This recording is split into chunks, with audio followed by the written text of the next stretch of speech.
Ladies and gentlemen, Monday. Normally I would say happy Monday here. I'm going to stick with Monday. Okay, that's fair. It's a really wild time. We had a weekend full of things to talk about. Yes. And we have our good friend Omar Miller, who is a friend of the pod, been on many episodes, to join us.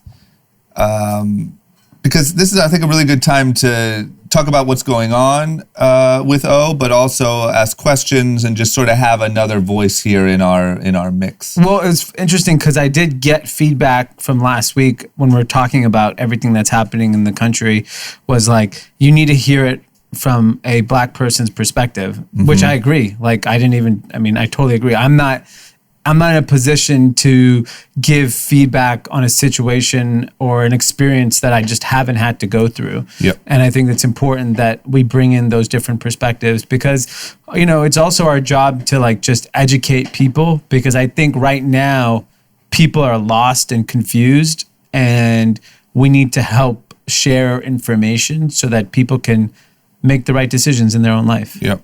Yeah, I would also add, it's impossible to put yourself in a black person's shoes in America. Yep. So we have black friends, we hear stories, but it's not our experience. Yep.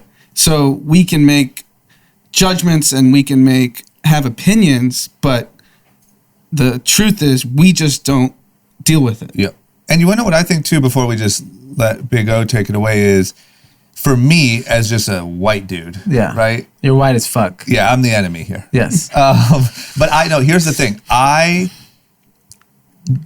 obviously have a staff that is all different ethnicities, sexual orientation, whatever. Friends are the same way. Don't in the slightest bit understand the racist brain. That being said, this time around, something does feel a little different. And that is that, number one, the outrage and the enough is enough feels different, which I agree with. I feel that also. But also what people are needing from their friends of other races, what black people are needing from their friends of other races is different. And I'm here for it, but I feel like I want to make sure that I'm also fully educated and asking the right questions. Like a big thing that's going around right now is not saying anything at this point is part of the problem. Yeah. Say something. And I'll be honest, me by nature, I'm more of the hey, I live my life this way, but I don't always jump to speak out or to do these big posts or things like that. Sometimes I think people jump to posting and don't actually live their life that way. Yeah. So I think that I just have questions and just sort of need to hear from my friends, because it does feel like I want to make sure that we're doing the right thing. Yeah. You know what I mean? I also think that, I've had a really tough time with this the last couple of days, and I've called Omar, I've called a lot of my black friends who are all very powerful and influential people, and I've asked, what can we do? Mm-hmm. Because I think it's confusing. Mm-hmm. And I don't know if we have the answer to that question. And I don't know if we're going to get that answer today. But we all know we have to do something. But I think it's about putting our energy and rage into the right direction, so that we actually see some positive impact on our society. And I'm such a strong believer of, I don't believe in the looting and the rioting. So I'll just, I understand that people get upset about that. But it brought attention to the problem. Mm-hmm. And I don't want to live in a society, if we all can't win, then fuck it, we all have to lose. Mm-hmm. Yep. That's my view. And so it's not that I want to attack people that don't want to stand for it, but now that the problem is brought on your doorstep. So I live a block off of Fairfax. I heard the noise all night. I saw people. I went and ran down Fairfax today because I wanted to see what was going on. This is our neighborhood, which is the bubble we call, is officially become a war zone. Mm-hmm. There are Humvees. There are huge dump trucks blocking the street that we run on every single day. And, is that enough of a wake-up call? Because what I don't want this to be about is looting and rioting. We're talking more about looting and rioting than we're actually talking about the problem. And that's actually the biggest issue, because AJ, who's here as well, was actually at the protest in Pan Pacific Park. me, Amanda, Mav, AJ's kids, and his wife Hope, we went down a walk on 3rd, and we're in the middle of the protest all of a sudden. We weren't looking for it. They just were coming down, and we saw firsthand what was going on. So there was over 50,000 people. Yeah. You're talking 99% of the people. The spirit of the day was a diverse crowd protesting injustices. And you turn on CNN, it's war. Yeah. Yeah. I was there. I saw firsthand what the actual spirit of the day was. And I obviously don't support looting. I don't support vandalism. I don't support any of that. But the only thing we now take away from yesterday is all the violence and the looting, not what I saw, which I was very proud of our city, a diverse crowd standing up for something. Yeah. But here's what frustrates me, and I can only imagine how it makes the black community feel, and people who actually have dealt with this, is when people take knees, when people ask a veteran what is the most respectful way to protest. I mean, oh, Jesus Christ. Yeah. You take a knee, that becomes something else. That becomes your anti-American, blah, blah, blah. You burn down a Target, that becomes something else. It's like, what do you do to say enough is enough? And that's why I wouldn't tell people like, hey, go out and loot and steal and burn the city down necessarily. But I also can't tell anyone how to feel. Like, this is so ignored and so bad that there's not a part of me. Look, people aren't going out and killing people. No. You don't hear people are going out and shooting cops. Yeah. That's not happening. People burning down buildings and shit like that because they've been dealing with this. And don't forget, so many black people have dealt with this one-on-one, whether a traffic stop or something was a little funny. Yeah. And that all adds up to this. Like, who am I to say, hey, don't break those windows? Yeah. I'd be so pissed. Yeah. And you don't know where to take it. And let's not forget, there are unfortunate small businesses that are getting hurt.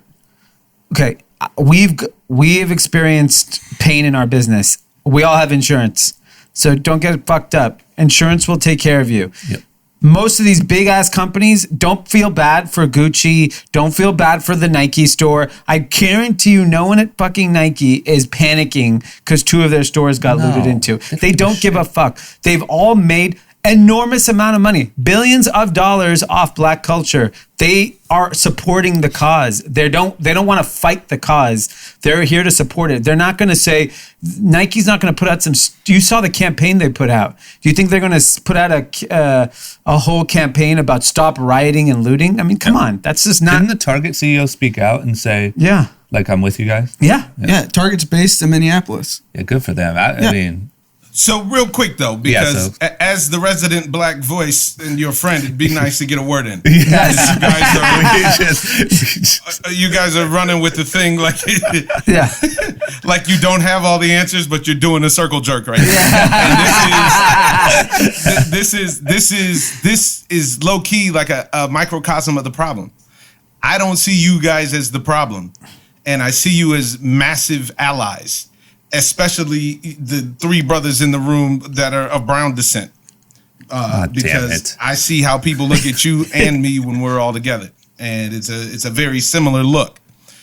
I think a big thing to recognize, and not to gloss over this, I know that we have a limited amount of time, right? But we got to go step by step on this situation. A lot of what you're talking about, Drama, is absolutely correct. Telling people how to protest or what to do and this, that, and the other, this is you stepping into all lives matter territory. It's very, very dangerous. I'm not a proponent of violence and looting and so on and so forth. Yet at the same time, there's a lot of this that is being perpetrated by individuals that are actually not about the progress of the movement. That has to be addressed. Just like how Anand was talking about the spirit of the day that was out there yesterday, which was a beautiful thing versus what it became. Now, I think a giant thing with this for all of your Cathys out there who are a diverse crowd is to recognize that you can be an ally. But to be an ally, just like being in a democracy, means you have to participate. You can't make a post and be like, yeah, I did that. Man, my boy J-Rock got jacked up by the police. Anyways, what's up with the stock price of Tesla? That's not how this works. I want to stop you there because a lot of kids have asked me, what does participate mean that is actually impactful? That's where people are struggling to be helpful. Well, and I also think that is where now we're forging new ground. the beautiful thing, and if you guys follow me on Twitter, I do most of my social media-ing on Twitter. The beautiful thing that is the most heartening thing that I've seen out of this whole situation that does feel like I choose to be an optimist and believe that change is going to come about this time is this is the most diverse amount of noise that has been made in my entire lifetime about an issue in society. I mean, this is like 9/11 levels of diversity. It's incredible how diverse that this is. And the fact of the matter is, if you are not a person of color, but you're interested in overall justice, which you should be, by the way, because it's a matter of self-preservation, because sooner or later, this is going to come to your doorstep. The way that you can help is this: ask questions, get involved, go out and march. The biggest thing you can do is vote at a political local level. You have to have, politics are local. And although I'm super anti-MAGA, the federal government has a role to play in this, but your local government has a role to play in this. You have to keep police accountable. You have to keep the mayor accountable. You have to keep city council members accountable. When you see somebody on the news getting ground and pound like the LAPD has done my entire life, that money should come out of police pensions. Guess what? If they started to pay all of this money that have been paid in lawsuits over the past 40 years out of police pensions, that shit would stop tomorrow. Yeah, and I think you're right. I think educating is like the first step in solving the problem, right? And I think a lot of my white friends that I'm trying to understand is, we know they're not inherently racist people, right? But they also struggle with the line. And I forget even white. I'm fucking Indians. Indians are real fucking quiet right now, and they take advantage of all things minority, but don't participate in the struggle in any capacity, right? Indians, for example, get a pass as a group of minority. We've somehow snuck in to white culture and no one fucking bothers us. I mean, AJ's laughing because he knows it's true. It's like we're not really bothered. We get to play the best of both sides. Exactly. We get accepted by white people and we get accepted by minorities. And I think it's important though. It's like if voting is one thing, but I think in this case, what I loved about the protest was I saw white faces. And I think it's huge. It's huge. And I think it's enormous. And I think like the young kids here, like Pete and Tim and Taylor, who are all on the podcast, their presence actually matters this time. I'm going to break it down completely as to why their presence matters. If you watch on social media and you see that highlight reel, the sizzle reel of the police hits that have taken place over the past 3 days of police brutality against protesters, you'll see them distributing violence equally. A key component to this situation is when white faces are at the protest, there's a much lower chance of violence about the protest. Yep. Yeah. The police are less apt to escalate the situation and spray up the crowd with live ammunition and not just rubber bullets when there's white faces in the crowd. Yeah. From what I understand, at the protest at Pan Pacific Park yesterday, when the police turned things up, there was a call for white faces to stand in front. And they did that. And that helps to de-escalate the situation. Absolutely. There's a physical component of being there that matters. There's the finance. So finding what and who to donate to matters. Yeah. But being there, and the biggest thing you can do, in my personal opinion, even bigger than voting possibly, because this will lead to voting, when you are in private, when you are in your personal group chat, and you see another white person or another person get out of pocket, check that fool. Do not let it slide because it's uncomfortable. Because guess what? It's a lot of people in this country that live uncomfortable daily that you love. Yeah. Not just people you see that get killed. You guys remember when LeBron James got his house spray painted when he moved to LA? Yeah. Yep. They didn't say King James. Yeah. They said go home, nigger. Yeah. This is the real here. Yeah. So you have to, if you hear one of your friends talking out of line or talking out of pocket, check them. Yeah. Educate them. Don't give them a pass and say, oh, that's just how they are. Or, oh, they're just older. All this and the other. Nah, man. Everybody, accountability is the word of the day now. And this is why you see all of these companies making statements, even if they're carefully worded. Maybe the most ridiculous one that you see in the world is the NFL had the nerve to come out and say that urgent action was necessary. Yeah. This is the most absurd thing in the world. Yeah. And what we're seeing from top to bottom is a total lack of leadership and a lack of unity and a lack of organization. Well, my family lost 3/4 of our family income in the 92 riots. I'm well versed with this and looting and the collateral damage that comes to small business and minority-owned business in this situation. And guess what? If it's a catalyst for change, that's just what has to happen. Yeah, and I think that's what people don't realize is a lot of people commenting about the looting and rioting are not even affected by it. You know, it's the same crowd. The same crowd who were worried about the businesses during the Corona shutdown. You're retired. Shut the fuck up. It doesn't even affect your life. Mm-hmm. And now all of a sudden you're coming out of the blue and saying the looting and rioting has to stop.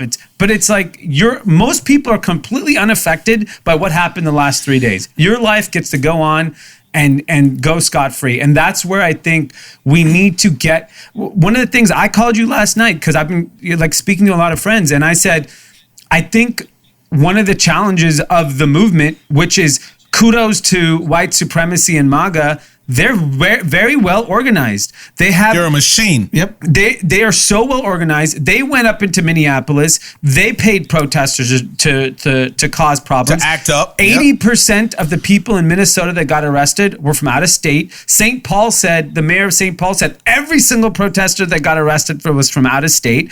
There are outside forces causing these problems. If we actually dial down and someone researched every single person that got arrested and why they got arrested and where they come from and did you get paid, did you not get paid, we're going to uncover some really, really ugly truths about what happened the last 3 days. And this is why we need more and more people to get engaged, because once you get engaged, you start smelling the bullshit. You see that it's like, oh my God, this isn't real. Because when you watch it on CNN, you're like, oh, a bunch of rowdy black people destroying their own community. That's unfortunately what most of white America sees on CNN. But real quick, let me add to that. One thing that's huge that's happened, and this is about the diversity of the protests, but also about the diversity of the civil rebellion and uprising.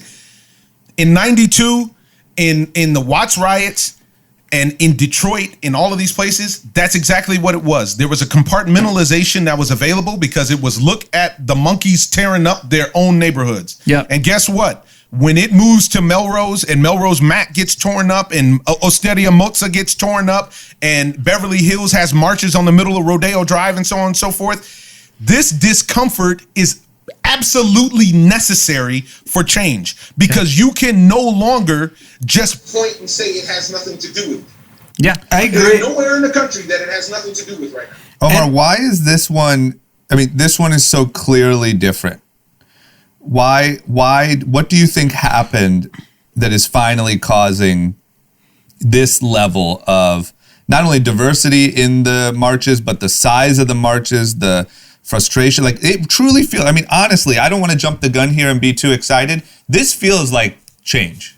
All right. My question is why does this one feel different, right? Like, this one feels like enough is enough. It feels like you said, the crowds are very diverse. This doesn't feel like just a black issue. This feels like everyone has had enough. This feels, not to get too excited about it, it feels like where change actually starts to happen. Like, something about this feels like we crossed a line that enough is enough. Why do you think that is? I think there's multiple factors. One enormous factor that makes this feel different is hip hop music.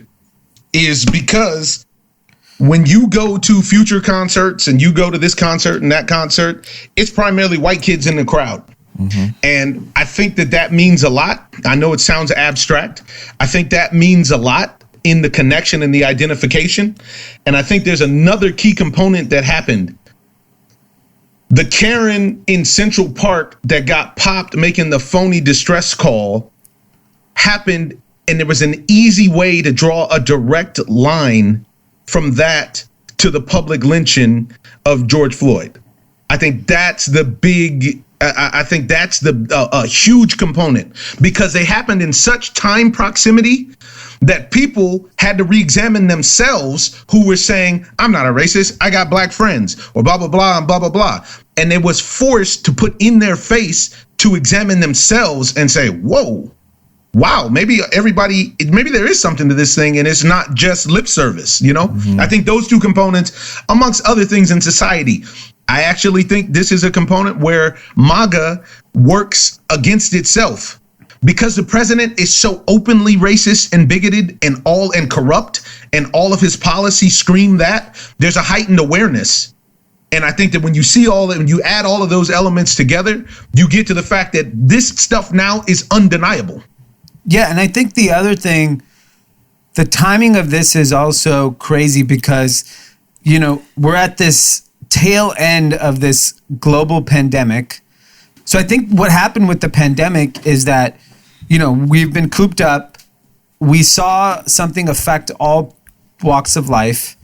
And then this whole thing happens. And it's just like, it literally is like an explosion. And then someone lit like a match with 10,000 gallons of gasoline and said, good luck, figure this shit out. And I think this is a reflection, not only, like, I think there's a racial problem that the country's been dealing with, and there's an inequality problem in economically that the country's been dealing with. So I just drove from where I live down to the office, and I have to take Fairfax, Melrose, I have to take all those streets. And one of the things I noticed was I saw a lot of things like eat the rich, fuck the rich.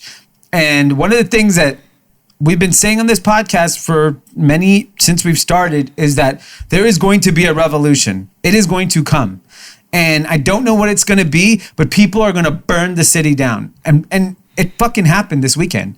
And it ain't over. And yeah. I actually want to bring it back to an incredible point Omar made. Yeah. It starts at the group chat level. Yeah. Like figuratively and literally. Yeah. It starts, you no longer can give friends a pass. Yeah. You cannot give friends a pass. You can't. It's no longer, you can't and sit family on the members. sidelines. You can't allow it. I've had uncomfortable conversations in the last 24 hours, and they have to have it. Yeah. Change is uncomfortable. So I'm in one of those group chats with you, and it's a very close friend of ours.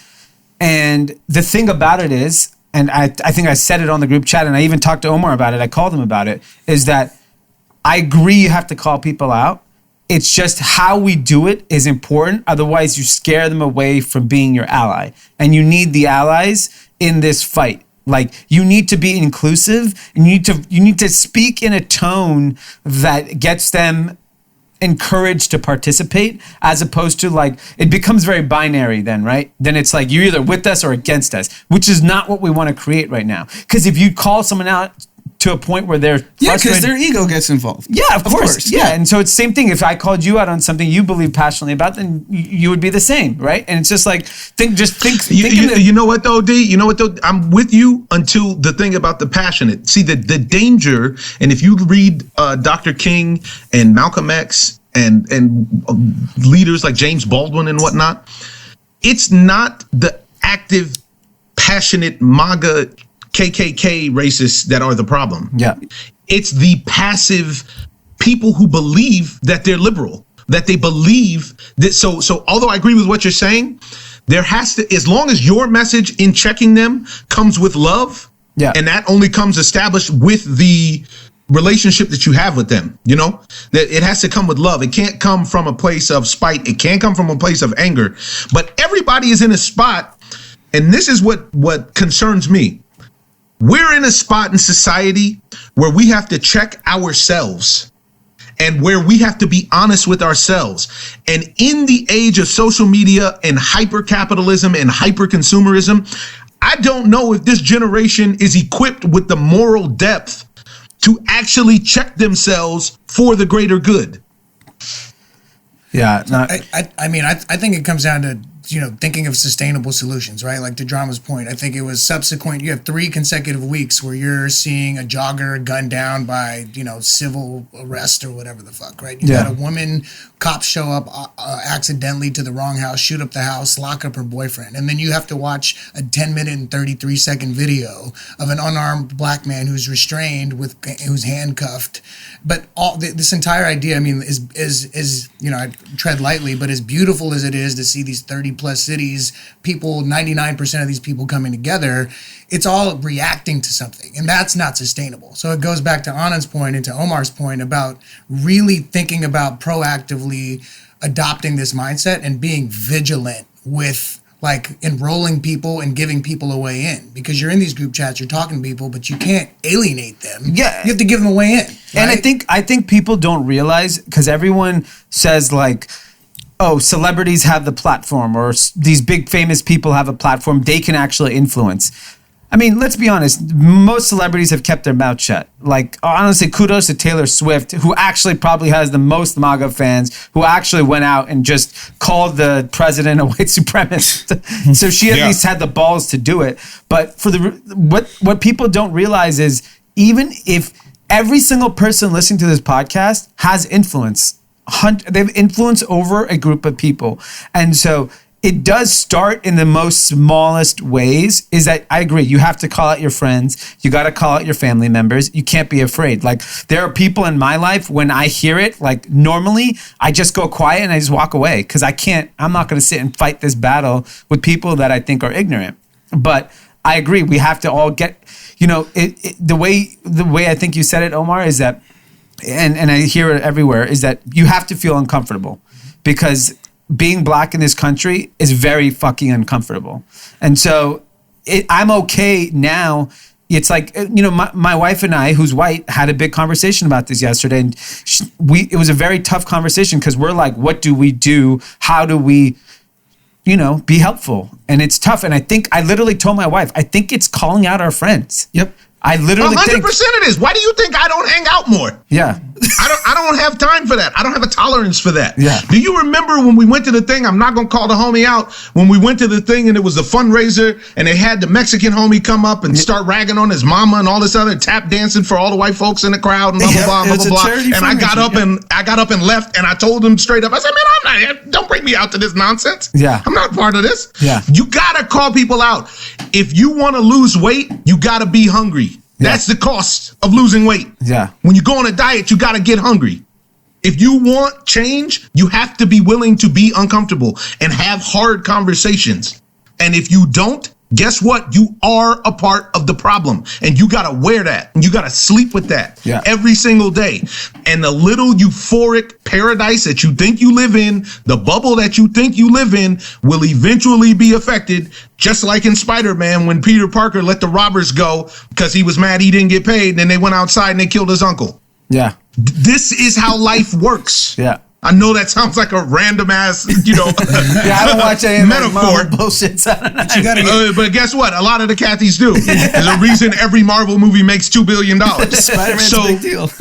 Yeah, and so the point of the matter is that we, each and every one of us, even if you don't have influence over a group, you have influence over one person.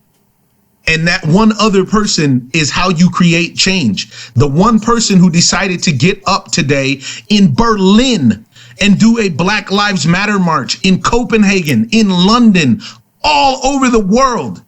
When you travel and you get out and open your mind, you recognize how America has gotten her skirt pulled up in a lot of ways. Because what happens is when you ride in cabs, people say, man, I don't know how you do it in America. People pity us at points around the world. Yeah. Because of the way that we treat our citizens. We sit around and we talk this moral high horse BS about how we're going to bring democracy here and bring democracy here. Meanwhile, when the pandemic hits, there's not enough equipment for the healthcare workers. There's not enough food for everybody. People have hours and hours and hours of lines just to pick up a bag of food.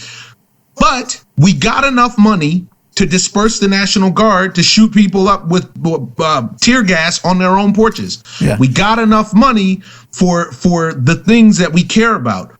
Collectively, if we change the things that we care about, we will change the world. Here's the part that blows my mind completely. The one cop was arrested. The other 3 still aren't. Yeah. The most fundamental, like I was explaining the other day, like, yes, the racist cops are the issue. The fact that they're killing unarmed people is the issue.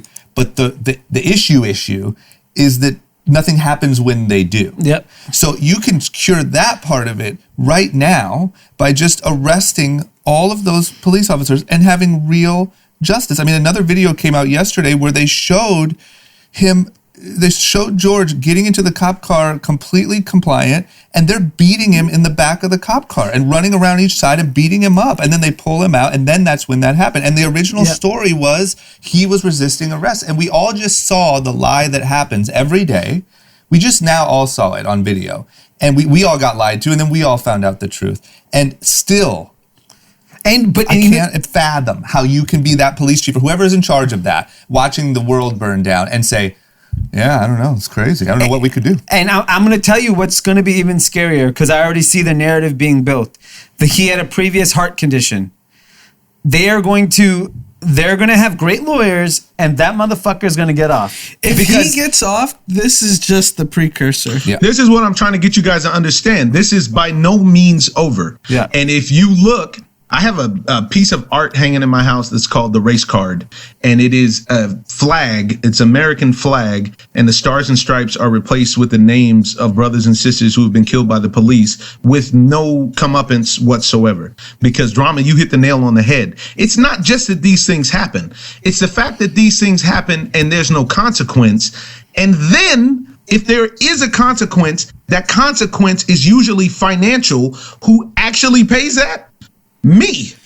Mm-hmm. I'm not interested in my tax dollars going to pay out civil lawsuits for George Floyd's family. Mm-hmm. I hope they get compensated. I hope they get rich. But the responsibility should be on the officers, not only to go to prison, but officers have to check other officers. Any of those officers could have pulled him off of his neck. Any of them. Yeah. Well, and that's what, like, this one is, I think also why this one's so big is because a lot of these things are like panic and someone gets shot and they thought he was reaching for a thing. And there's this little window of like, I understand. There's a seed of doubt. Yeah, it could be crazy. You can see the life running out of this man. Yes, and to see the other angle where there was 4 cops, 3 on him, 1 standing guard and watching. I mean, we said this last week, but this is a no shit moment. I kill someone and Anand stands watch to make sure no one's coming through the door. Anand is guilty of murder. Yes. There's no doubt about it. He's complicit. 101. And I think, like, I don't know, man, to think like, all right, fuck it. Let's lock this cop up. We'll charge him with something. We'll let this blow over. Like, people aren't that dumb. And I just think people are that dumb, and they've been that dumb for a long time, because it's not about being dumb. And this is what Karen in Central Park showed you. Yeah. You can act like you don't know, and you can play dumb if you want to, but people know. They know how to weaponize and how to prioritize what matters to them and what doesn't. And just to add to your point, not that I know how the Cathys feel, I come on, I get too aggressive and try to hijack the conversation. So I'll step back for Kathy's sake. But just so you understand, not only do you kill a man, Anand holds watch, D and AJ stand there, but I'm filming you guys and I'm telling you, hey, yo, Drama, you're killing that guy. Yeah. Kudos to the individual that narrated the shoot, if you will, that narrated the murder, because he left them no viable way to say they didn't know what was going on. Yeah. That's what blows my mind is the level of missing the point. I mean, think about it. Somewhere that Asian dude who was front and center, or those other 2 cops who were kneeling on his back and legs, are sitting in their houses right now watching all of this on the news. Yeah, it's such a shame. And if you think about the timeline of events, how avoidable this weekend was, if they just arrested the cop the same day the video came out, there would be no protest. Because they'd be like, okay, the guy murdered and he was arrested swiftly. Yeah. But that didn't happen. Let's add to that, Anand. You're absolutely right. One thing that I told you guys yesterday off air is one of the reasons that I'm hopeful and optimistic is because we witnessed something that in my 40-something years on the planet, I have never witnessed before. The video came out and the police officers were fired the same day. That's unheard of. That's massive progress. Even though it's not enough, it's progress, because I've never seen that. If we look at the case with rest in peace Ahmaud Arbery, that's months and months of them telling a lie before the video leaks out, and then they take action. You know, they walked into Breonna Taylor's house, shot her up, killed her, and tried to charge her boyfriend with shooting back, which is just unreal. And on and on and on and on.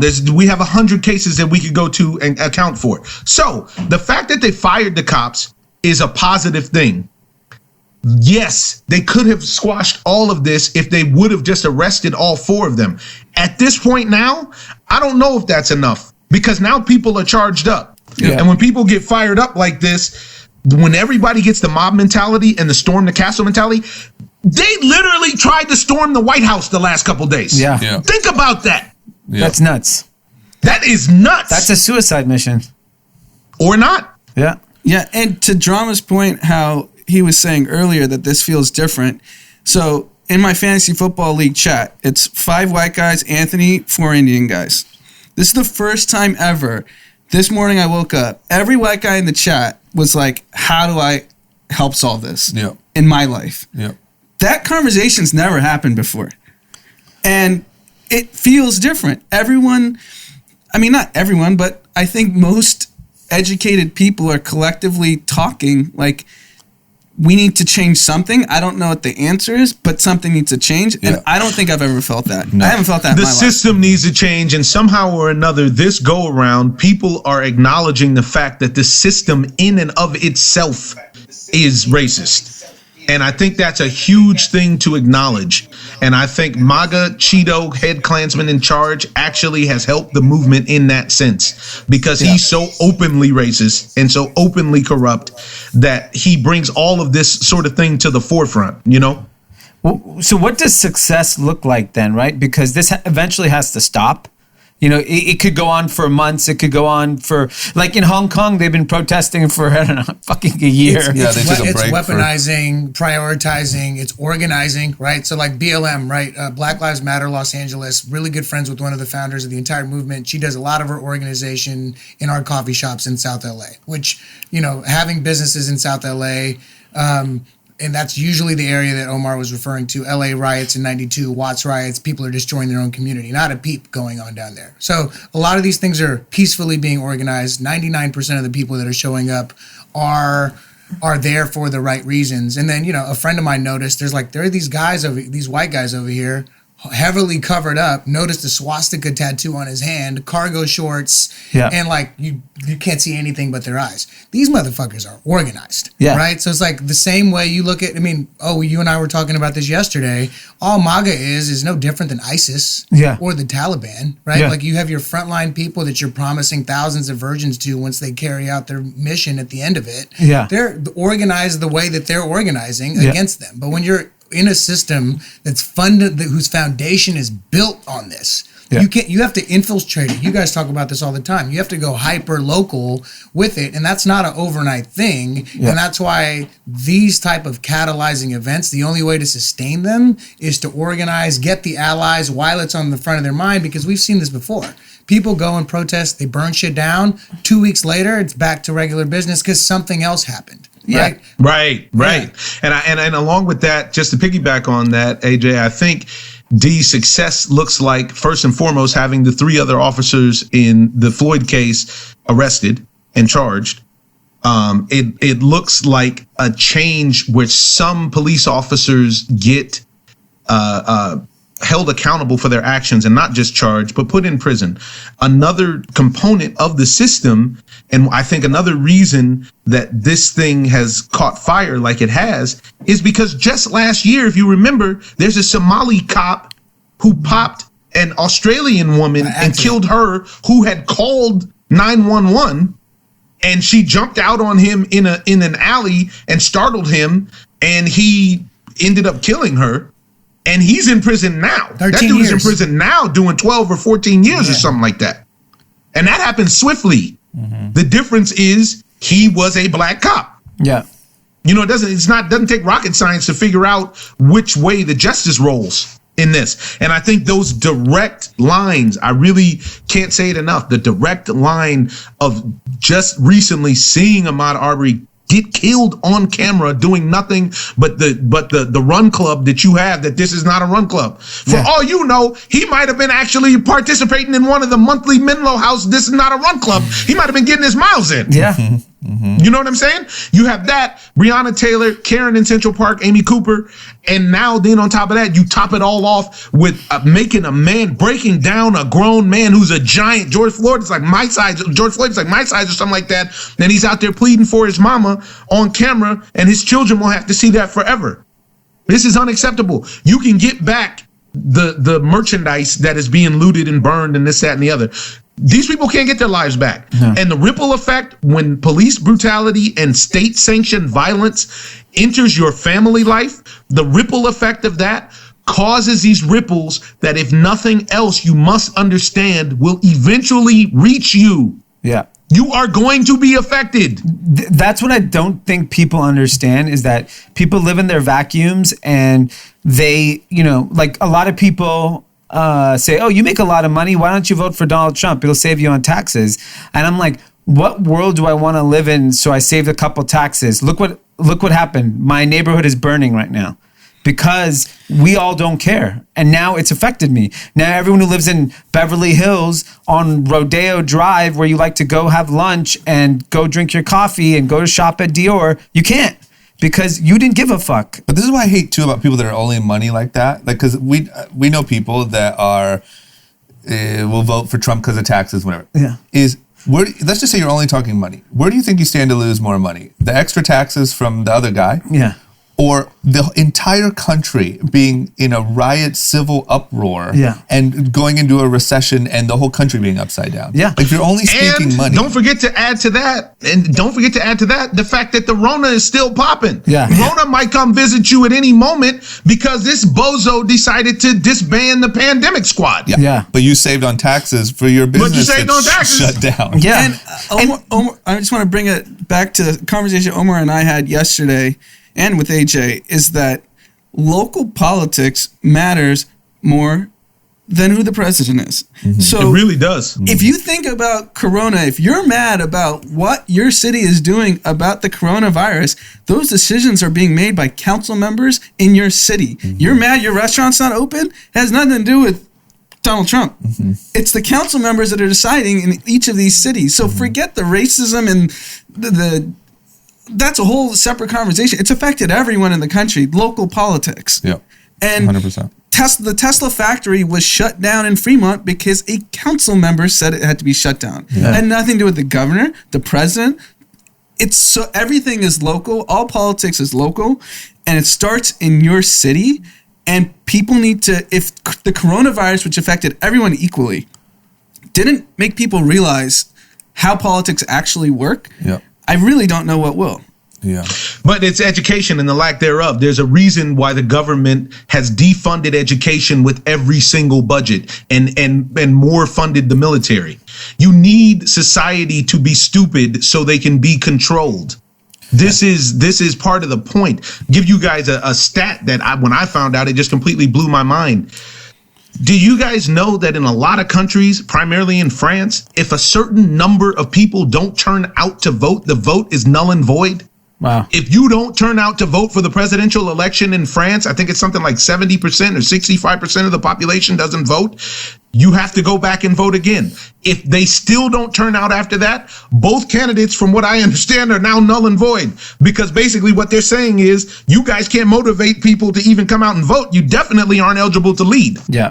Well, we don't. Now here, we got people that don't vote because we're on some other stuff, talking about, oh man, it don't matter no ways. Because we're not educated. Yeah. And we have a president that's actively suppressing votes to win.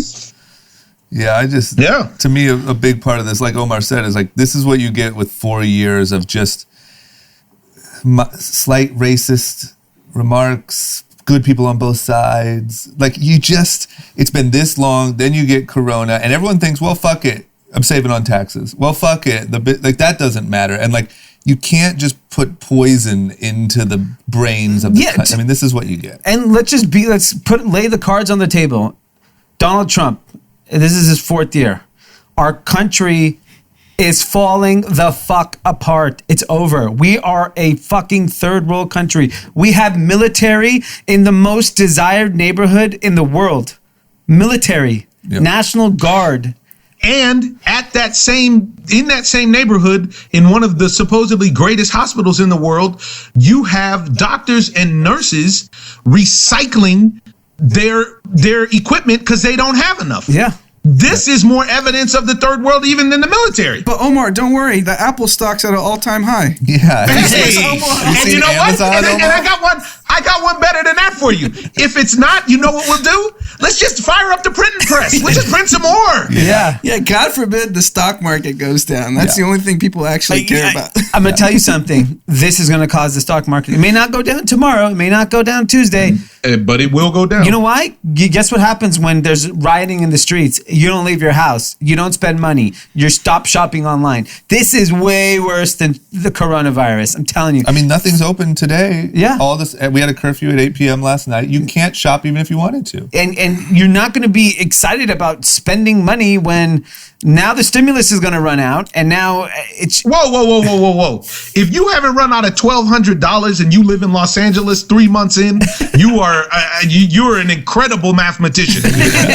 So the stimulus has ran out. Believe that. The only way that you still got some bread from the stimulus is if you got one of the loans or if you're one of the corporations that they bailed out and gave money to. Regular Joes got boned like they always do. Retail Joe got boned. Yes. Because that's what happens in America. The upside is we have a chance to change it. Yes. It's up to us. yes. And I told all of you guys yesterday, I didn't get to speak to you yesterday, Drama, but age-wise, we all feel a certain way because all of our lives have been comfortable in the last few years at the very minimum. Yep.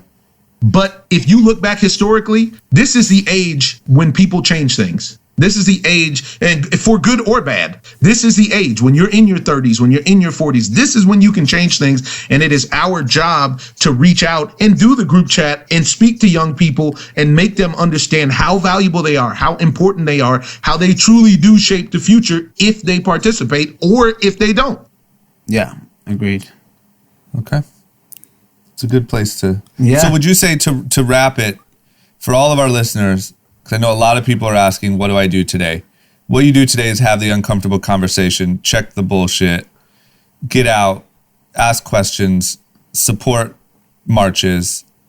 Just start with that, right? Is that accurate? First and foremost, I mean, this is the starting point. The second thing is something to piggyback on what AJ said. Don't be such a gnat brain so that you are influenced by the news cycle so that when this goes away, you forget how you were affected by watching a man be murdered on camera. Yep. You can't compartmentalize the humanity. And this is something we're all talking about: basic human life, basic human rights. Well, I'm not asking for anything fantastic here. I'm just talking about for you to enjoy my actual respect the breath in my body now, not just when I'm on TV entertaining you, not just when I dunk a basketball, not when I give you a hot 16, not when I actually make everything cool that you are trying to figure out what's cool and what's not. Yeah. Basics. Yeah. Yep. Yeah, and it's Call. It's basic. Last thing, sorry, I don't mean to cut you guys off. Basics. You know what? You can call the councilman, Mitch McConnell. You can call these people at the sheriff's department and apply pressure. You can do that. Yeah. The numbers are readily available. What are you saying? I just saw a quote today that blew my mind. It said, "We're so lucky that black people are just asking for equality and not demanding revenge." Right? Like this entire country was built on the backs of like this marginalized group of people, and there's so much more that they could demand that they deserve, right? Yeah. And 40 acres and a mule, all that shit, and it's just Fellas, that's none of it. It's just my grandparents were sharecroppers. My grandparents, you guys know me well. Yeah. My grandparents, my people are from Mississippi, and their grandparents were slaves. Mm-hmm. This isn't a long time ago. These are people that I knew. My grandparents were sharecroppers. They were given land after they worked it for 15 or 20 years. This is a real thing. And the reparations of it, just like AJ is saying, could be a lot worse than just equality. Yeah. Yep. Sorry, AJ, I mean to jump your shit. I want to read this quote. So Kareem Abdul-Jabbar Hall of Fame Laker, wrote an op-ed in the LA Times. It's unbelievable. I suggest everyone go read it. So I'll just read this one quote. He says, "Racism in America is like dust in the air. It seems invisible even if you're choking on it until you let the sun in. As long as we keep shining that light, we have a chance of cleaning it wherever it lands." Mm-hmm. It's fantastic. That was a great op-ed. And side note, can somebody give love to Kareem Abdul-Jabbar as the greatest basketball player of all time? I mean, the Michael Jordan love is going over the top. I'm just saying. I'm rolling with King James. I'm sorry. Come on, man. We just watched 10 episodes of the There's no greater winner. There's no greater winner in basketball history than Kareem Abdul-Jabbar. He won in high school. He won in college. He won in the pros. He's got as many MVPs and championships. It was the goggles. He just looked like a dork. It was the goggles. Honestly, if he didn't have goggles and he just got his eyes fixed, we would accept that. Michael Jordan, like, he just looks good. Like LeBron, they just look good. Kareem looked like a nerd. No one wants Good old shallow America. Yeah. Good old shallow America. You gotta have the look. Oh man. You gotta have the look. I mean, that's why Pete. I don't think him being a Muslim helped either. No, definitely not. No. But no one wanted to be Pete Sampras growing up. They wanted to be Andre Agassi. Pete Sampras was a better tennis player. Pete Sampras is a better tennis player. I agree. But I went by. Anyways, not trying to take the conversation in different directions.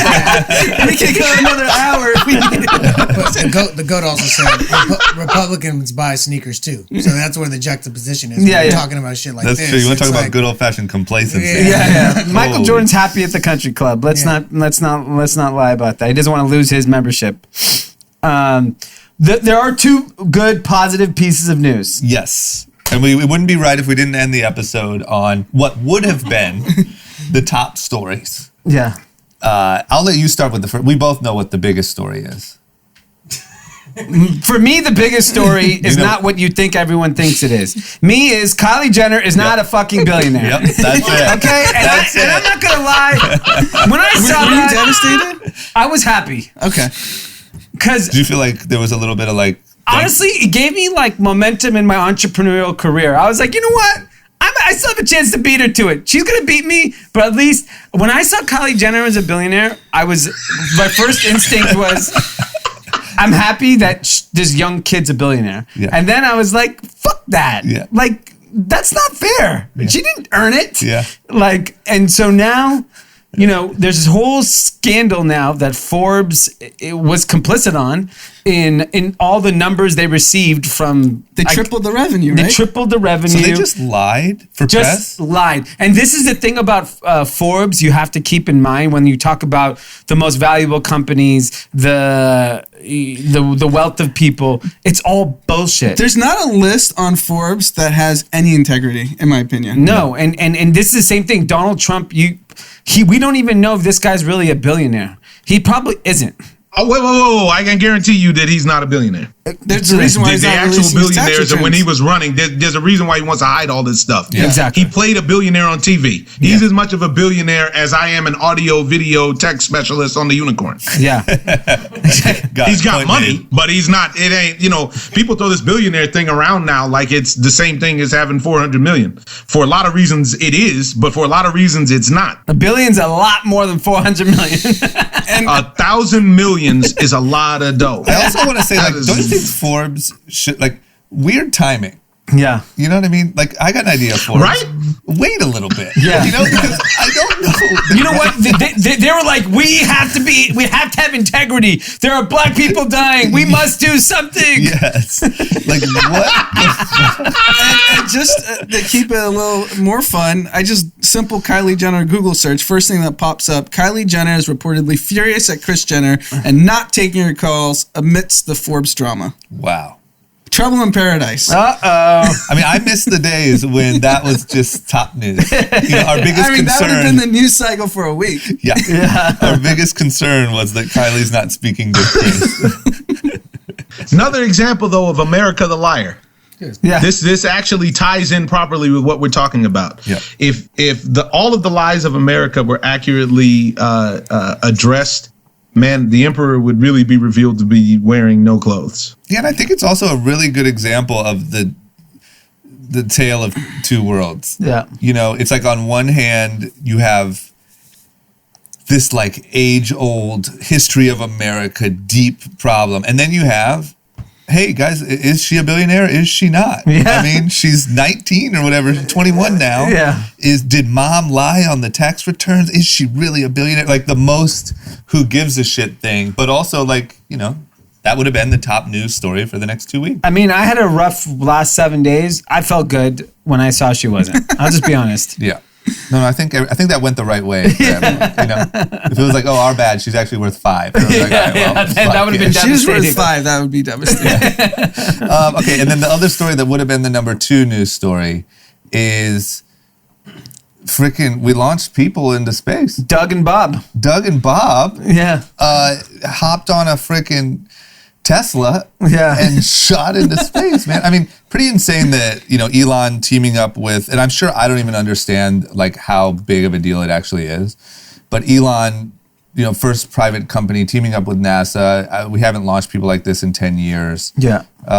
Really big deal. And I'll be honest, the whole time I watched they had already launched when I tuned in, but like, it just seems so sketchy. I watched the countdown. I wanted to show it to Dominic while we were watching, and it felt powerful. I mean, just seeing that happen, Yep. it also, when you realize that hasn't happened in 10 years, it's also kind of sad that like America fell behind in so many ways in the last 20 years, you know, whether it be economic growth for your middle class, innovation. Like the number one social network in the world is fucking Chinese, where the other countries are launching more spaceships than we are and rockets. And like, we're falling behind as a country. And like, you know, everyone's like, Elon Musk, such a great American. Too bad he's South African.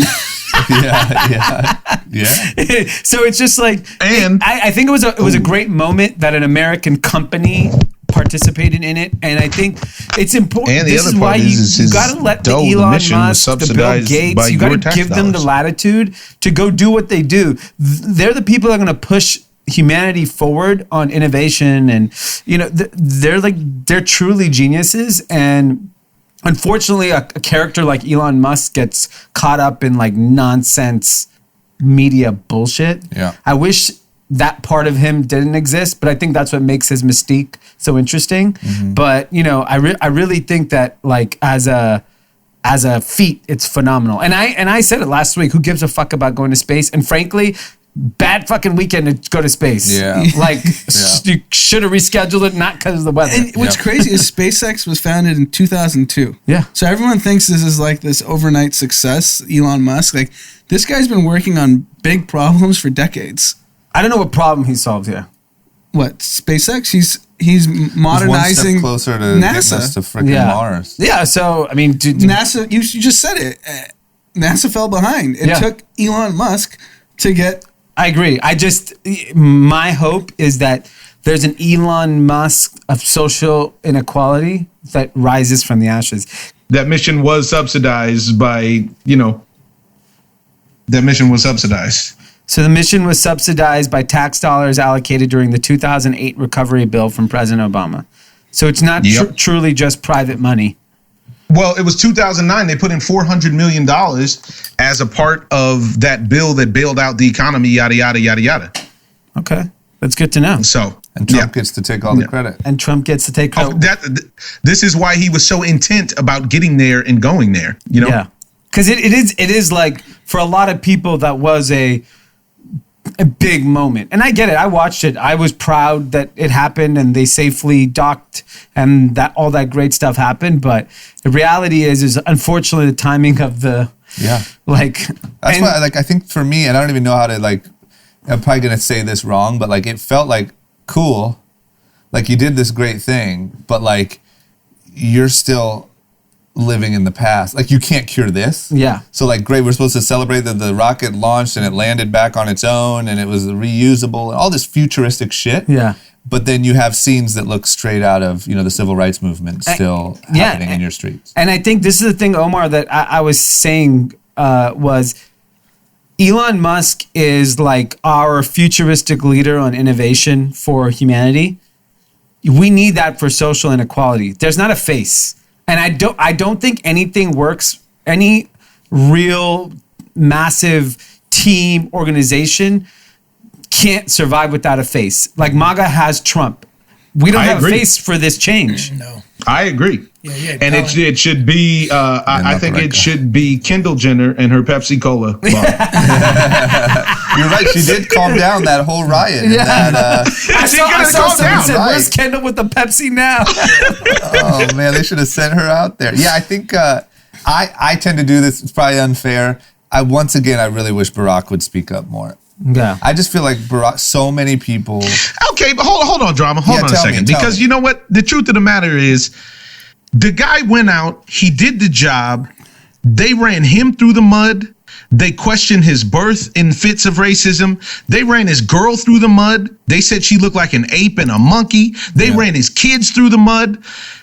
In real life, if you're President Obama, there's got to be a part of you. It's like, man, fuck America. Totally. I did my part. Totally. What do you want me to do? I agree. Yeah. I totally agree. But I think that like that job, look, if he doesn't want to do it, I can't say like, oh, you're wrong. I'm not saying he's wrong. He's done more than enough, obviously. But what I'm saying is, I think that job is incredibly hard. I mean, obviously people have given their lives to that job.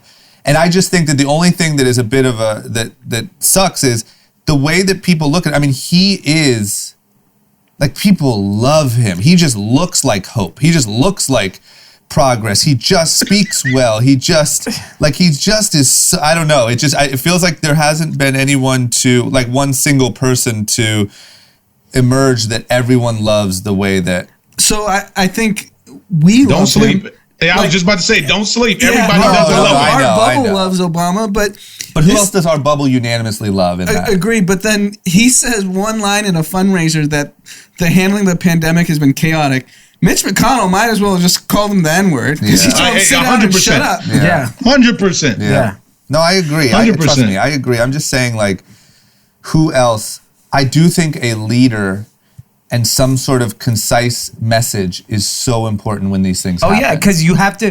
This is a marketing exercise at the end of the day, and you have to learn how to create a message that the dumbest person can understand, because everyone could understand "Make America Great Again." Even, dude, I saw plenty of Black people, Mexican people, Asian people in those rallies during that first term of Donald Trump. They believed, yeah, you know what? Let's make America great again. Why not? And so I think... Whoa. I don't know about plenty. My MAGA didn't, there's a reason that Trump's quote is, "There's my African American." Yeah, it was singular. It wasn't plural. But I'm just saying. But I hear you. MAGA loves the black people. Didn't you say that? Loves all black people. Thank you, Anand. Yeah, but the point being is the fact check D. That's what we're going to do. We're going to check D.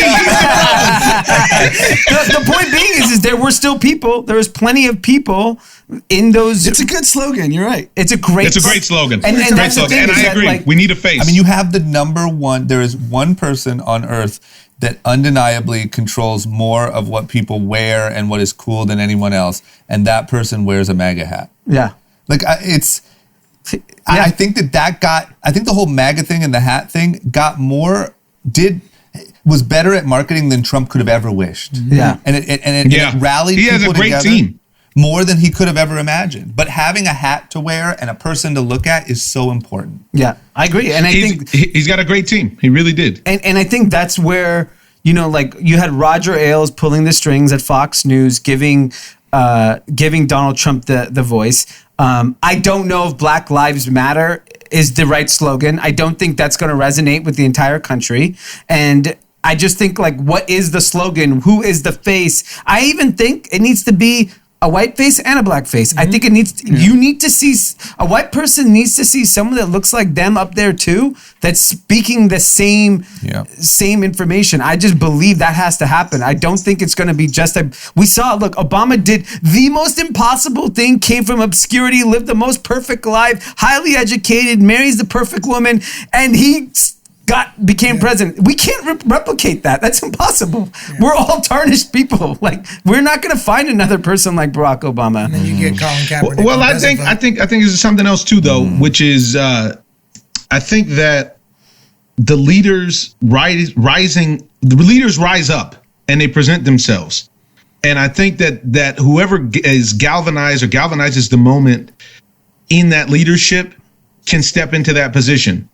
I'm going to offer something else, and I know we're almost on our way out, but I'm going to offer something else, which is I've been talking about and a lot is, in real life, Trump could have been the greatest president of all time.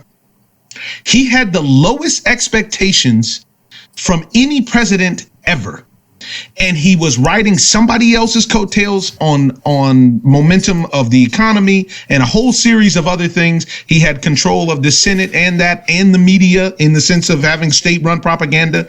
The only thing he had to do was to get out of his own way with blatant racism and blatant corruption. He could have been a racist like Ronald Reagan and gone down as the greatest president ever. If he just had empathy. You just not be a sociopath. I mean, the fact that he just wrote the word thugs, like through all of this, just like, man, you can't even kinda. He doesn't even want to. No, he doesn't even want to. Yeah. And I didn't. The only thing that I think you guys haven't mentioned that needs to really be mentioned about this situation is that would be top news any other time. The president of the United States endorsed killing citizens of the United States that were out protesting. And I didn't realize that quote comes from George Wallace. It comes from a racist. No, not George Wallace. The other redneck in Miami. In Florida, Lenny Hetty or something like that is the guy's name.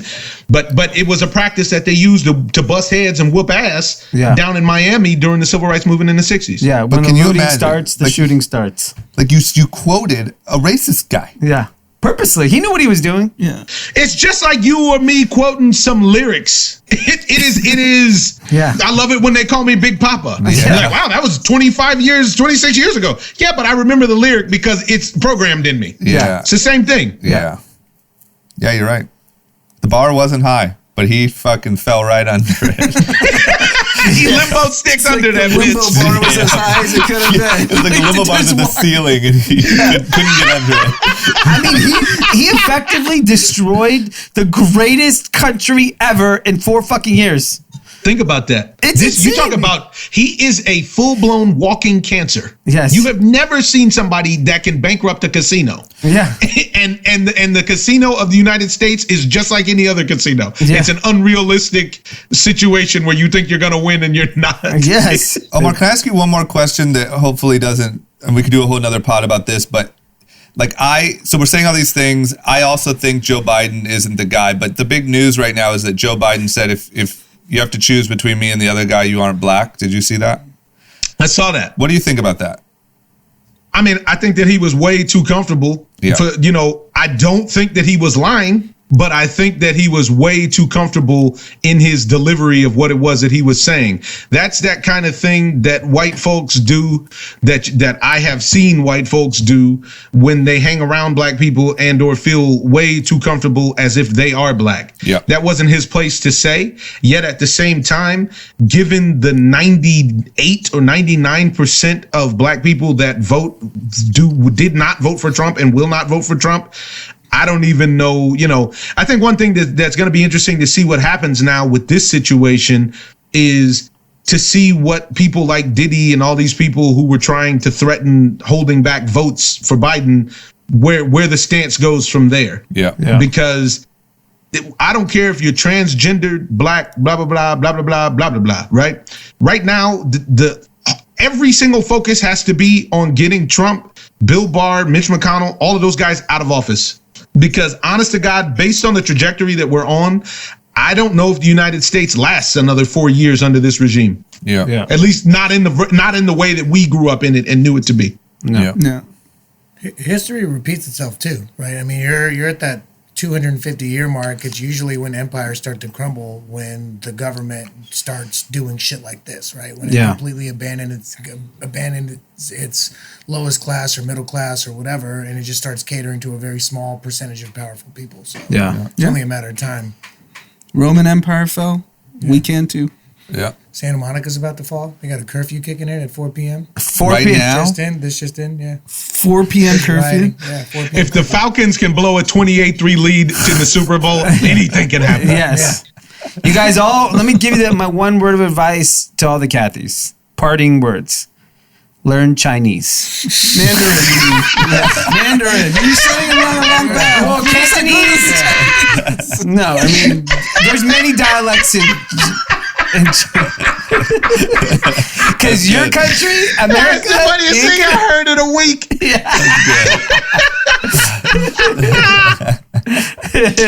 Oh, that's great. All right, well, there it is, man. Omar, thank you. All right, thanks for that on the way out, D. Thanks for having me, fellas. Thanks, Thank Omar. you, Kathy's, Thanks, man. for listening. We appreciate it. Later, And, AJ. Later. Yep, stay in touch on it. Okay, guys. Good episode. Great Great episode. episode. Yeah. So we'll see what happens. I'm sure there'll be a lot of new developments, and we'll stay on it, and we'll be group chatting about it. Yeah. Until then, check your friends. Yeah. Okay? Don't check on your friends anymore. Just check them. We'll see you Wednesday.